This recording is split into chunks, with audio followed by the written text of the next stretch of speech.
Hello everyone, welcome to साक्षीज विद्या साधना। इस video lecture में हम करेंगे class 10th geography chapter 1 resources and development का पार्ट 2।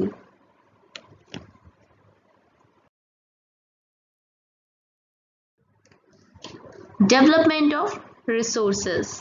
अभी तक हमने पार्ट 1 में देखा वेरियस टाइप ऑफ रिसोर्सेज, अलग अलग तरह के क्लासिफिकेशंस देखे थे हमने।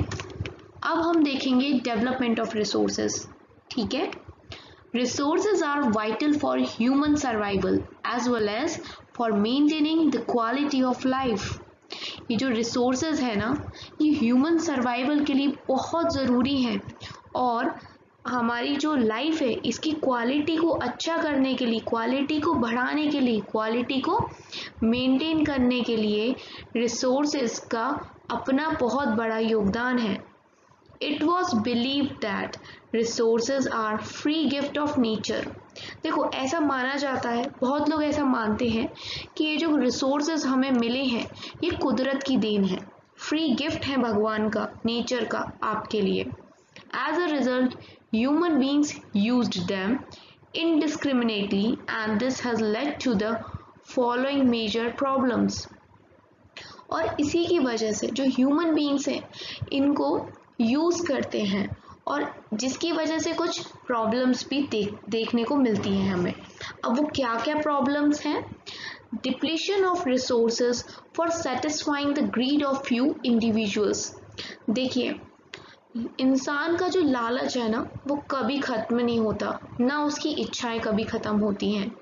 अपनी ज़रूरतों को पूरा करने के लिए, अपनी इच्छाओं की पूर्ति के लिए वो रिसोर्सेज का डिप्लीशन करता है। ठीक है, और क्या करता है? उनकी बर्बादी। जैसे ज़्यादा से ज़्यादा प्रॉफिट कमाने के लिए एक फर्नीचर वाला ज़्यादा से ज़्यादा जंगल कटवाता है ताकि ज़्यादा से ज़्यादा लकड़ियाँ आए और नए नए फर्नीचर्स बने। समझ रहे हैं ना आप?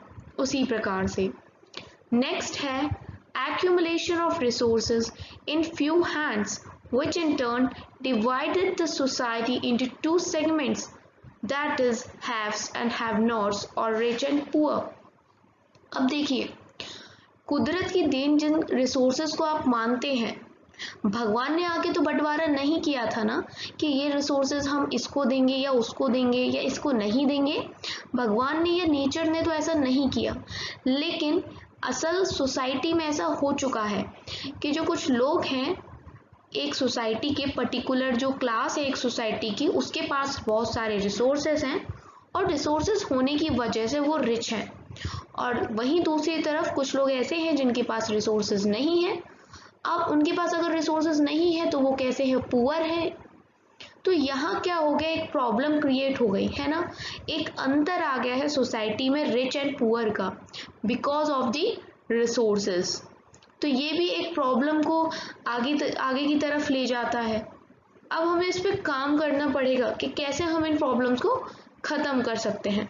अब देखिए, एक एक्टिविटी भी दे रखी है। Imagine if the oil supply gets exhausted one day, how would this affect our lifestyle. आपको बताना है कि अगर सिर्फ एक दिन के लिए भी ऑयल सप्लाई ख़त्म हो जाए, बंद हो जाए, तो आपकी लाइफस्टाइल पे क्या असर पड़ेगा।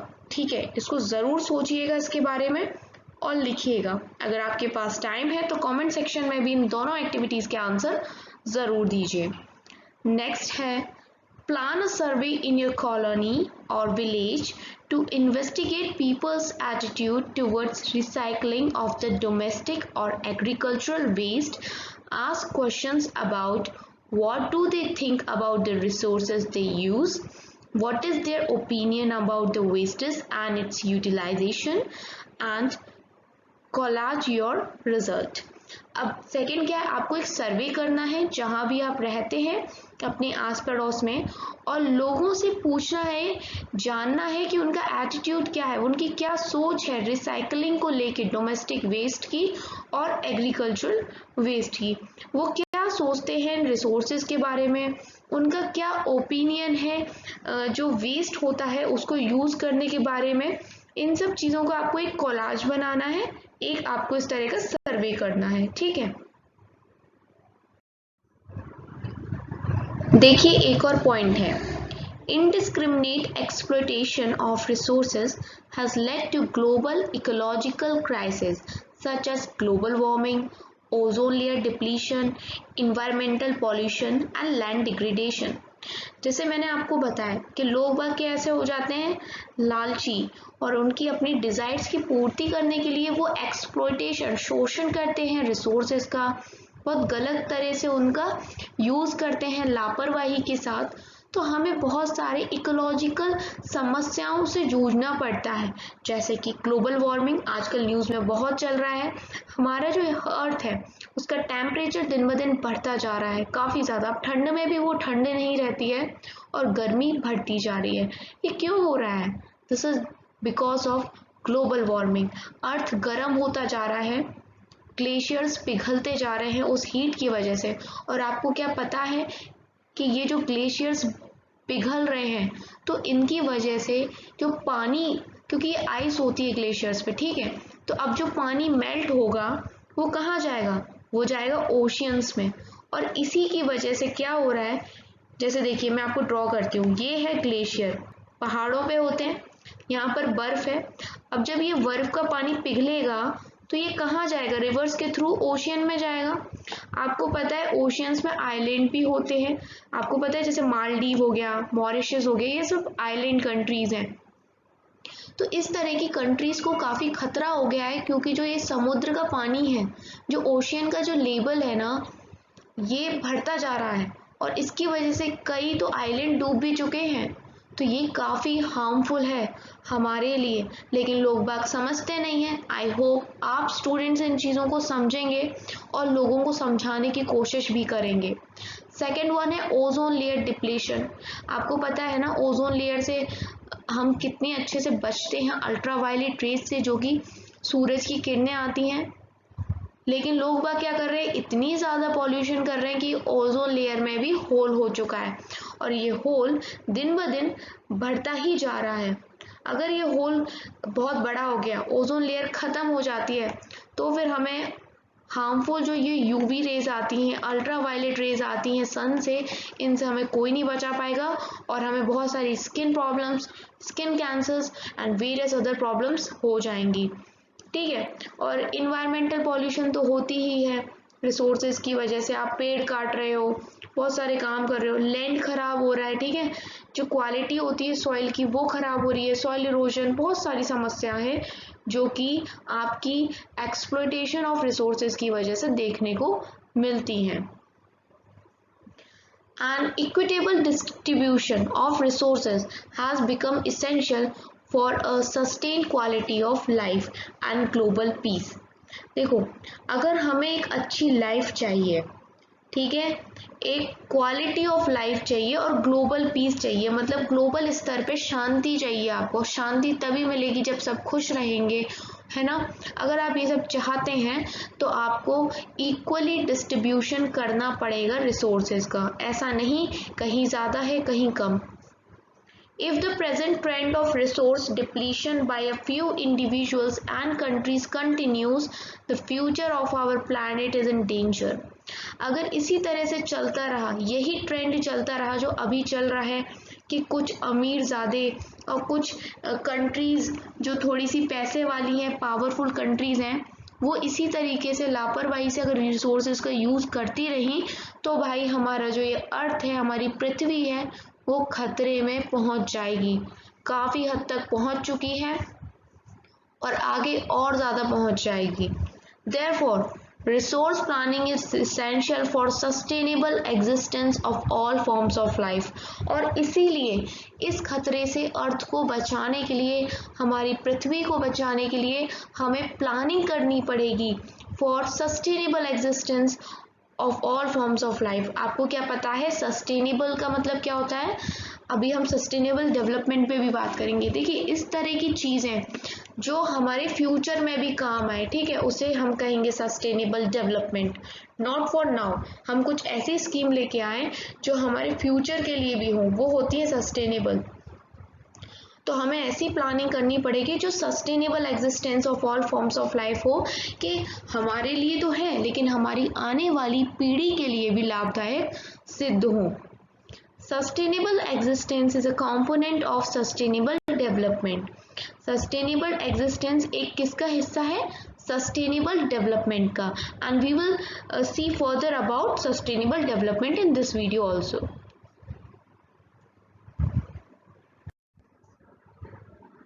देखो अभी हमने सिर्फ प्रीवियस स्लाइड जो देखी थी उसमें हम सस्टेनेबल डेवलपमेंट की बात कर रहे थे और मैंने आपको बोला था कि हम इसी में पढ़ेंगे इसको भी।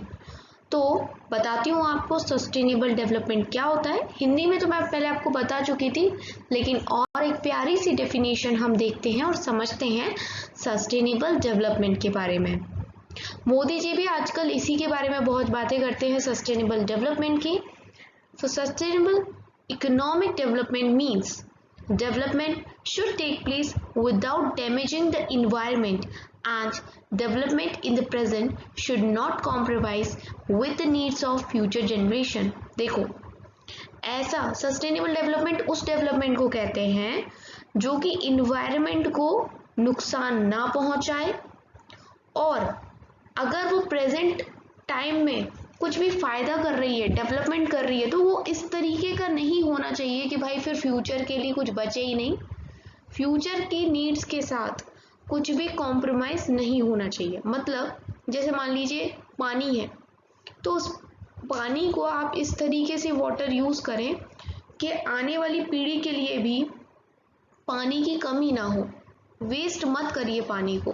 तो इसे जब हम इस तरह से यूज करें फ्यूचर की सोच रखते हुए, इसको हम सस्टेनेबल डेवलपमेंट कहते हैं। अब आपको समझ में आ गया होगा।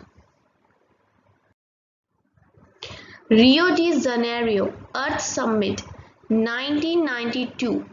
अब आपको कमेंट सेक्शन में ये बताना है कि ये रियो डी जनेरियो कहाँ पर है।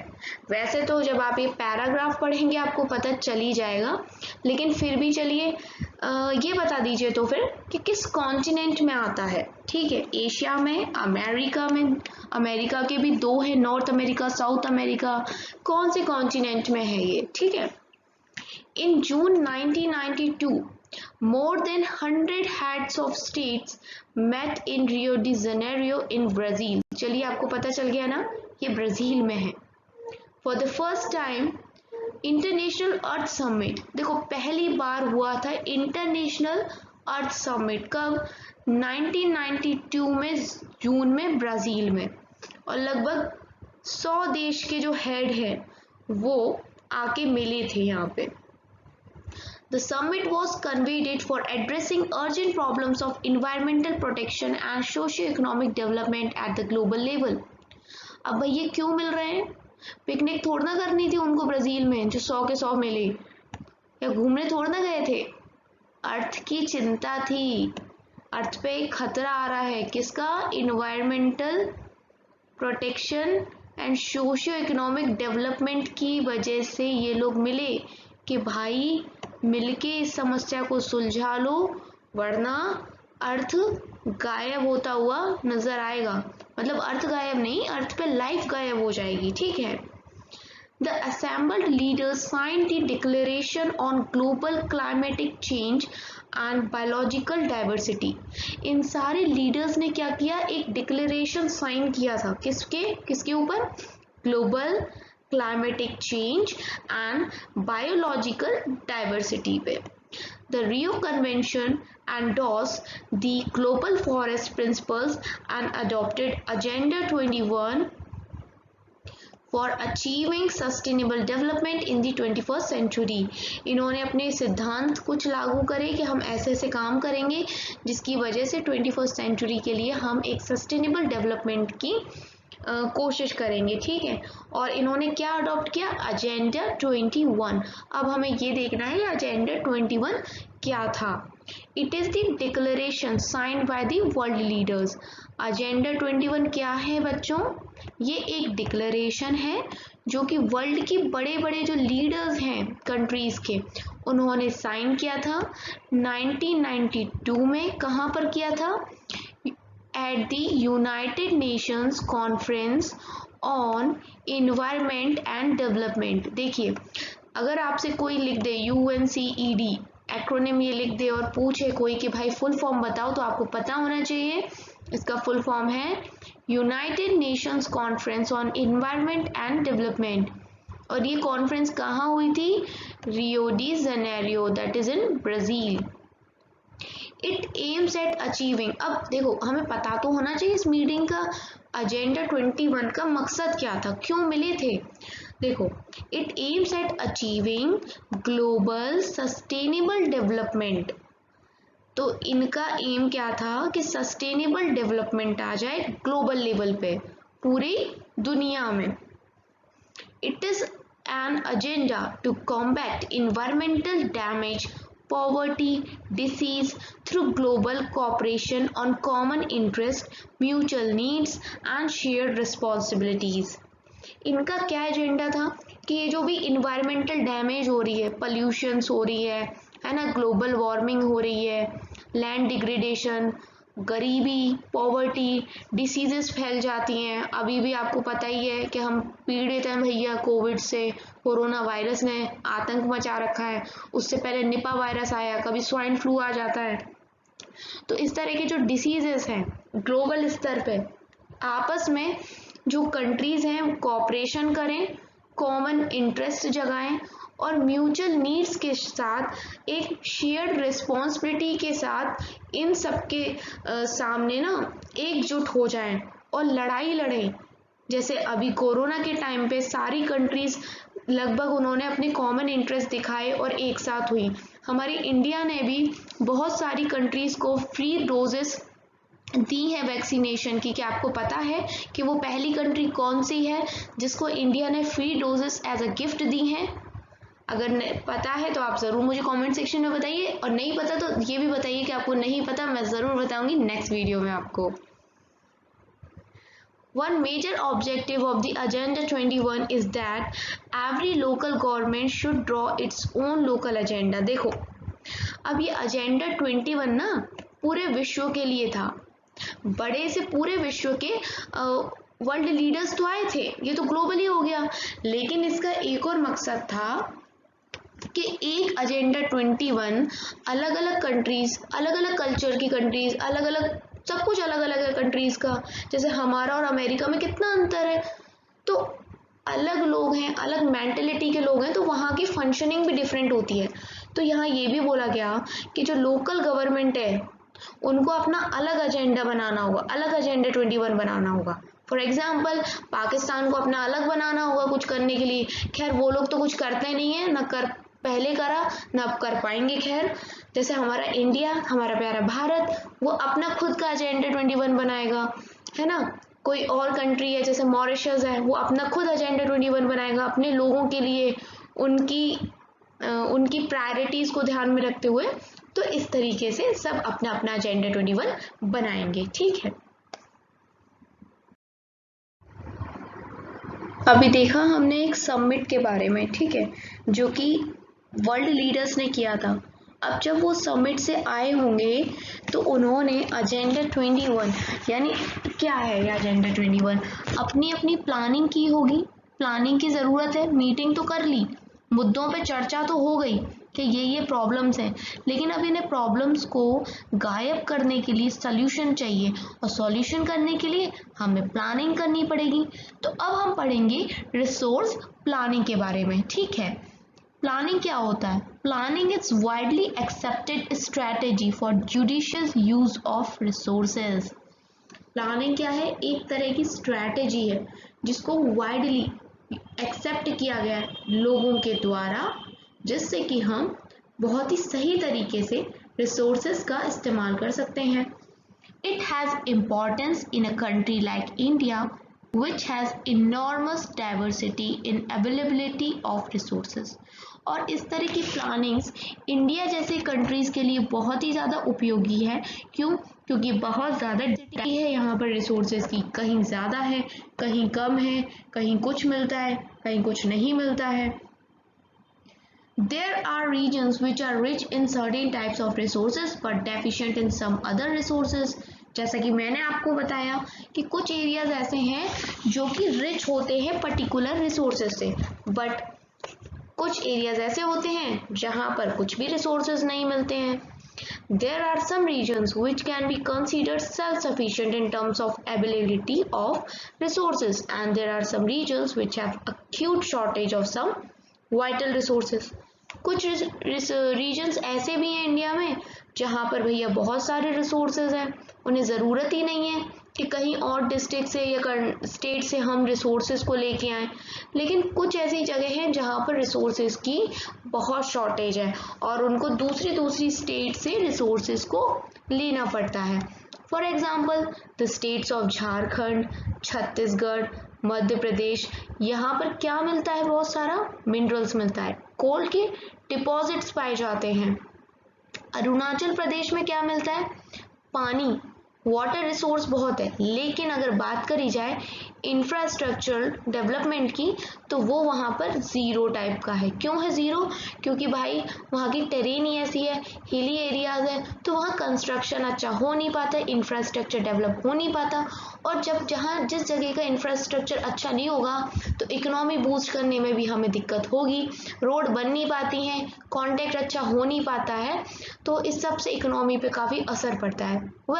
अभी जब से ये मोदी गवर्नमेंट आई है ना, काफ़ी चीज़ें होने लगी हैं। नॉर्थ ईस्ट भी अब हमारे यहाँ काफ़ी ऐसे काम वो कर रहे हैं, ब्रिजेस वहाँ बना दिए गए हैं और कंस्ट्रक्शन वर्क वहाँ चल रहा है, रोड्स वगैरह बनाई जा रही हैं, जिससे हम नॉर्थ ईस्ट इंडिया से अच्छे तरीके से कनेक्ट हो पाएंगे और इकोनॉमी बूस्ट होगी, वहाँ की होगी तो ऑब्वियसली बात है जीडीपी इंडिया की भी बढ़ेगी। The state of Rajasthan is very well endowed with solar and wind energy but lacks in water resources.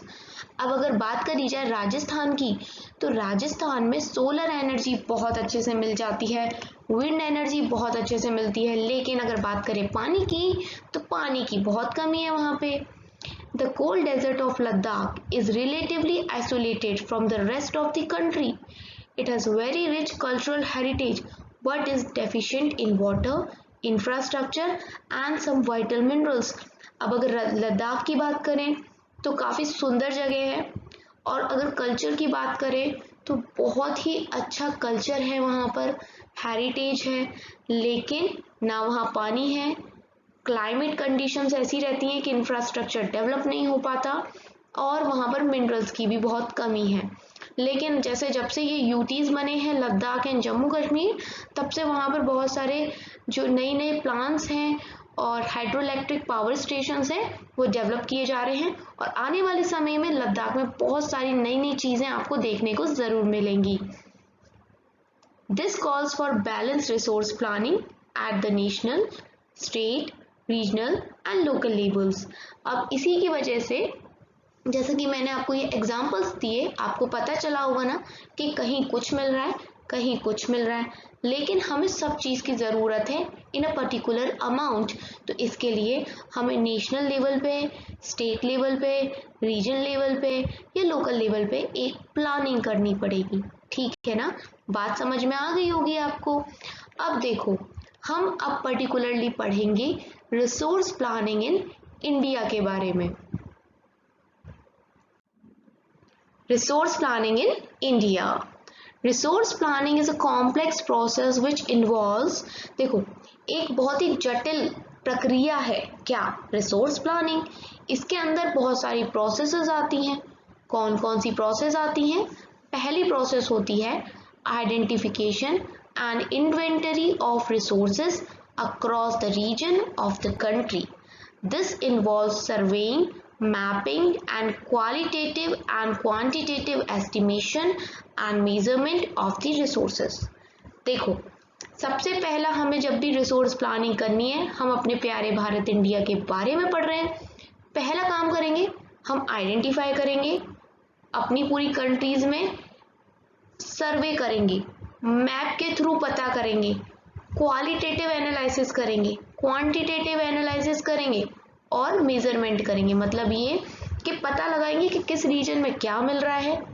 अगर मान लो कहीं पे कोल मिल रहा है, 3-4 जगहों पे कोल मिल रहा है, तो कोल की भी कई वेराइटीज होती हैं, एंथ्रासाइट होता है उनमें से एक, है ना। तो अलग अलग प्रकार के कोल होते हैं, कोई अच्छा होता है, किसी की क्वालिटी थोड़ी खराब सी होती है, पुअर क्वालिटी होती है। तो हमें क्वालिटी का भी पता होना चाहिए और दूसरी चीज़ हमें क्वांटिटी का भी पता होना चाहिए कि पर्टिकुलर मिनरल या रिसोर्स कितनी मात्रा में अवेलेबल है पर्टिकुलर रीजन में। तो ये सारी आइडेंटिफिकेशन मैपिंग के थ्रू, सर्वेइंग के थ्रू हम करेंगे। ये हमारा पहला काम हो गया। सेकंड काम क्या करेंगे?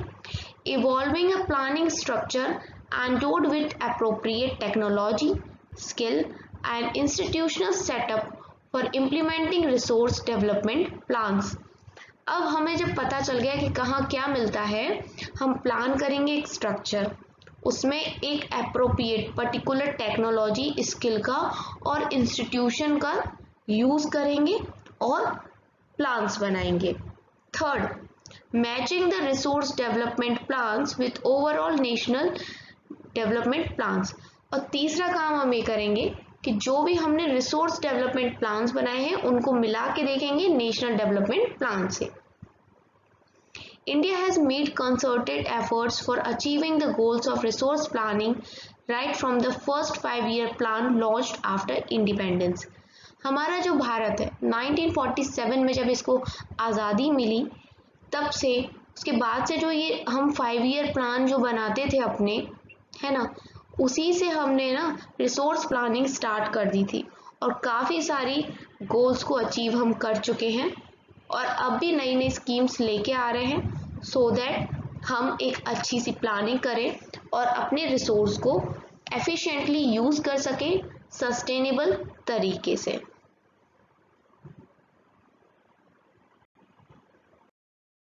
अब देख लेते हैं क्या दिया है फाइंड आउट में।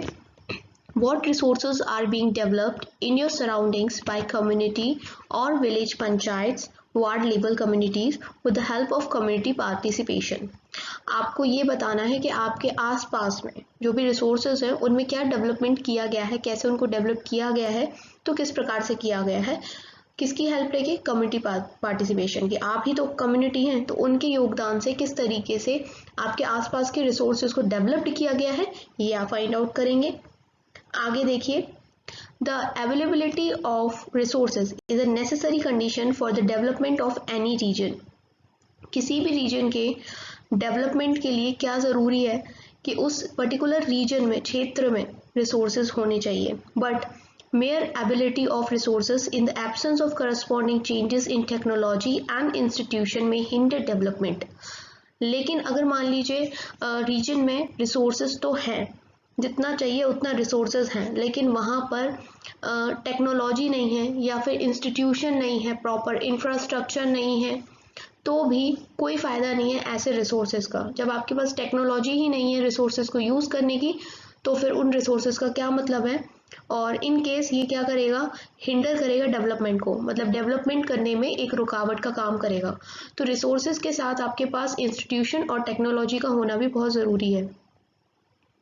There are many regions in our country that are rich in resources, but these are included in economically backward regions. On contrary, there are some regions which have a poor resource base, but they are economically developed। और ऐसा ही है हमारी country में भी कि कुछ जगह ऐसे हैं जहाँ पर रिसोर्सेज तो बहुत ज़्यादा हैं, लेकिन वो बहुत ही ज़्यादा इकोनॉमिकली बैकवर्ड रीजन्स हैं जहाँ पर इंस्टीट्यूशन नहीं बन पा रहे हैं, टेक्नोलॉजी का यूज़ नहीं हो पा रहा। वहीं कुछ रीजन्स ऐसे हैं जहाँ पर क्या है कि रिसोर्सेज नहीं है लेकिन वहाँ पर टेक्नोलॉजी है, इकोनॉमिकल डेवलपमेंट बहुत अच्छा हो रखा है। तो इससे ये पता चलता है कि अगर हमें किसी भी कंट्री का डेवलपमेंट करना है तो हमें दोनों ही चीज़ की ज़रूरत पड़ेगी, रिसोर्सेज की भी ज़रूरत पड़ेगी और उन रिसोर्सेज को यूटिलाइज करने के लिए हमें एक टेक्नोलॉजी, इंस्टीट्यूशन, इनकी भी ज़रूरत पड़ेगी। Can you name some resources rich but economically backward regions and some resource poor but economically developed regions? Give reason for such a situation। This is for you। आप ज़रा रिसर्च करें और बताएं कि वो कौन से ऐसे क्षेत्र हैं जहाँ पर रिसोर्स हैं बट वो पैसे में इकोनॉमिकली बैकवर्ड है, और कुछ ऐसे रीजन्स बताइए जहाँ पर रिसोर्सेज नहीं है बट वो इकोनॉमिकली अच्छे हैं। आप जितना ज़्यादा इन चीज़ों पे वर्क करेंगे, चाहे तो मैं भी आपको इन चीज़ों के आंसर बता सकती हूँ, लेकिन अगर आप खुद से इन चीज़ों को ढूंढेंगे तो आपको इसका आंसर तो मिलेगा, साथ में साथ और भी बहुत सारी चीज़ें आपको जानने को मिलेंगी। इसलिए हमेशा क्वेश्चन आंसर्स या कुछ भी ऐसा दिया रहता है तो उसको कॉपी करने के बजाय उसका पता लगाने की कोशिश किया करो। The history of colonization reveals that rich resource in colonies were the main attraction for the foreign invaders। देखो आपको पता है कि कॉलोनी बना के रखा था हमें ब्रिटिशर्स ने, और मेन अट्रैक्शन इंडिया क्यों बना, क्योंकि इंडिया के पास बहुत सारे रिसोर्सेज थे। It was primarily the higher level of technological development of the colonizing country that helped them to exploit resources of other regions and establish their supremacy over the colonies। देखो हमारे पास India में, और India जैसी कई जो countries colony बनी थी Britishers की या बाकी देशों की, उसका यही रीज़न था कि वी हैव रिसोर्सेज, हमारे पास रिसोर्सेज तो हैं लेकिन हमारे पास वो टेक्नोलॉजी नहीं थी जिससे हम उन रिसोर्सेज को यूज़ कर पाएँ। और टेक्नोलॉजी क्या था, ब्रिटिशर्स के पास हमसे पहले आ गई थी, तो इस वजह से हमारा बहुत ज़्यादा एक्सप्लॉयटेशन हुआ, हमारे रिसोर्सेज को उन लोगों ने बर्बाद किया, तो ये सारी चीज़ें हुई। Therefore, resources can contribute to development only when they are accompanied by appropriate technological development and institutional changes। तो अब आपको बिल्कुल क्लियर हो गई है ये वाली बात कि देखो चाहते तो हम और भी ज़्यादा डेवलपमेंट कर लेते, बहुत पहले कर लेते ब्रिटिशर्स से भी, क्योंकि इंडिया के पास रिसोर्सेज की कोई कमी नहीं थी, बट हमारे पास टेक्नोलॉजिकल स्किल्स नहीं थे जिसकी वजह से हम पिछड़ गए, पीछे रह गए उससे। तो अब हमेशा ये बात रखना याद कि डेवलपमेंट करने के लिए कंट्री का या किसी भी रीजन का रिसोर्सेज के साथ टेक्नोलॉजी और इंस्टीट्यूशंस की भी ज़रूरत होती है। बिना टेक्नोलॉजी और इंस्टीट्यूशन के अकेले रिसोर्सेज के बल पे आप डेवलपमेंट नहीं कर सकते। India has experienced all this in different phases of colonization. Therefore, in India, development in general and resource development in particular does not only involve the availability of resource but also the technology, quality of human resource and the historical experience of the people। देखो इसलिए जो India में development हुआ था, अगर हम उसे generally बोले या फिर रिसोर्स के ऊपर रिसोर्स डेवलपमेंट की बात करें, तो उसमें does not involve the availability of resources but also the technological quality of human resource. तो सिर्फ और सिर्फ रिसोर्सेज की बात नहीं करेंगे, हमें ये भी देखना पड़ेगा कि जो हमारा ह्यूमन रिसोर्स है उसमें कितनी ज़्यादा क्वालिटी है, कैसी टेक्नोलॉजी है, और हमारे जो हिस्टोरिकल एक्सपीरियंस रहे हैं वो कैसे रहे हैं।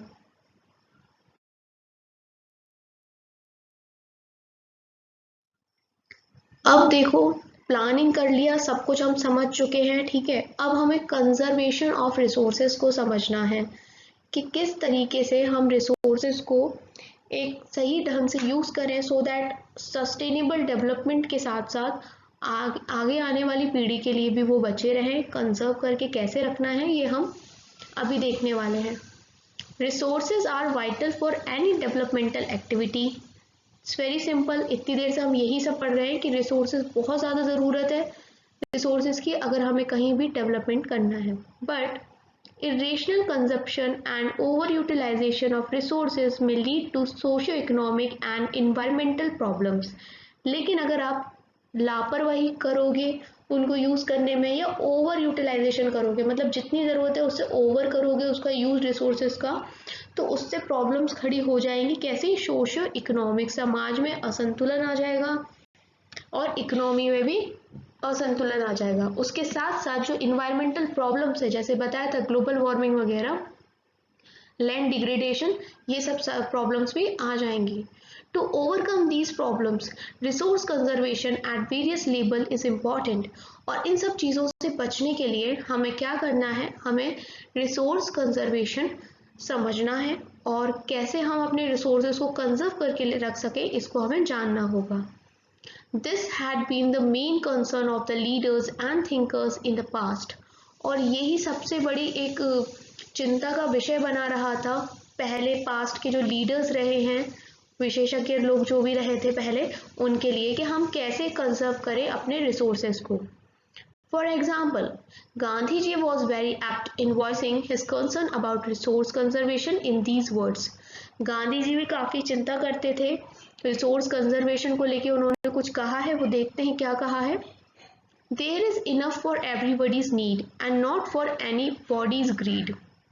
देखिए, उन्होंने ये कहा है कि भरपूर मात्रा में हमारे पास रिसोर्सेज हैं हर इंसान की ज़रूरत के लिए। याद रखना, ज़रूरत के लिए रिसोर्सेज हैं, पर किसी की जो लालसा, इच्छा और लालच है ना, उसकी पूर्ति के लिए हमारे पास रिसोर्सेज नहीं है।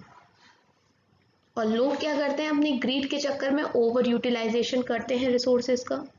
He placed the greedy and selfish individuals and exploitative nature of modern technology as the root cause for resource depletion at the global level. उन्होंने किसको जिम्मेदार बताया है रिसोर्स की कमी होने का, डिप्लीशन होने का रिसोर्स में? जो सेल्फिश लोग हैं, जो सिर्फ अपना अपना सोचते हैं, उन्हें कोई मतलब नहीं है कि फ्यूचर में लोगों का क्या होगा अगर वो इस तरीके से ओवर यूटिलाइजेशन करते हैं। तो जो शोषण कर रहे हैं नेचर का, और ये जो मॉडर्न टेक्नोलॉजी आ गई है, उन्होंने इस सब को जिम्मेदार माना है for the depletion of resources. He was against mass production and wanted to replace it with the production by the masses. वो किसके विरोध में थे कि भैया मास प्रोडक्शन मत करो, वो चाहते थे कि प्रोडक्शन मासेस के द्वारा हो। ठीक है। At the international level, the Club of Rome advocated resource conservation for the first time in more systematic way in 1968.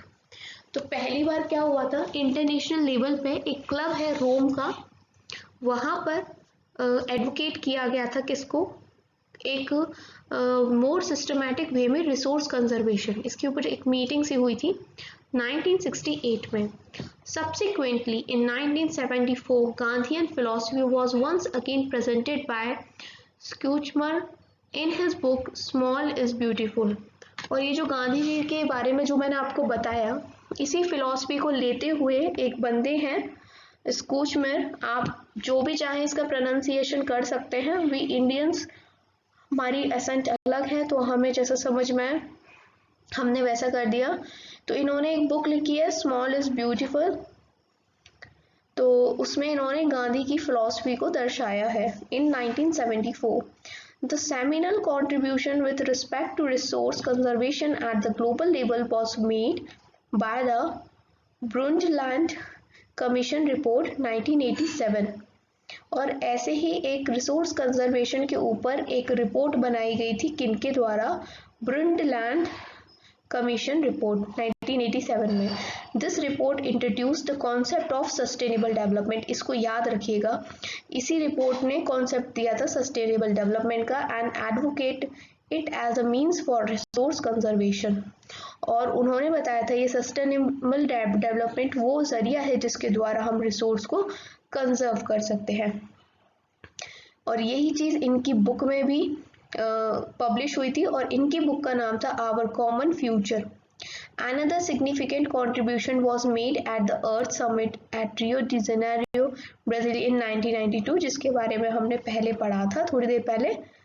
तो ये रहा इस चैप्टर में रिसोर्स कंजर्वेशन के बारे में।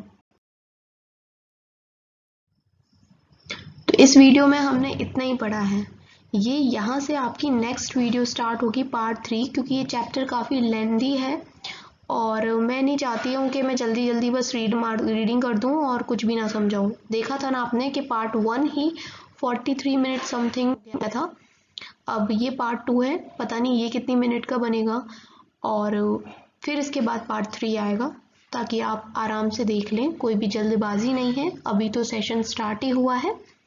सो अगर वीडियो आपको पसंद आया है तो लाइक करें, चैनल पर नए हैं तो सब्सक्राइब करें, और अपनी बातों को, अपने व्यूज़ को कमेंट के ज़रिए मुझ तक पहुँचाएं।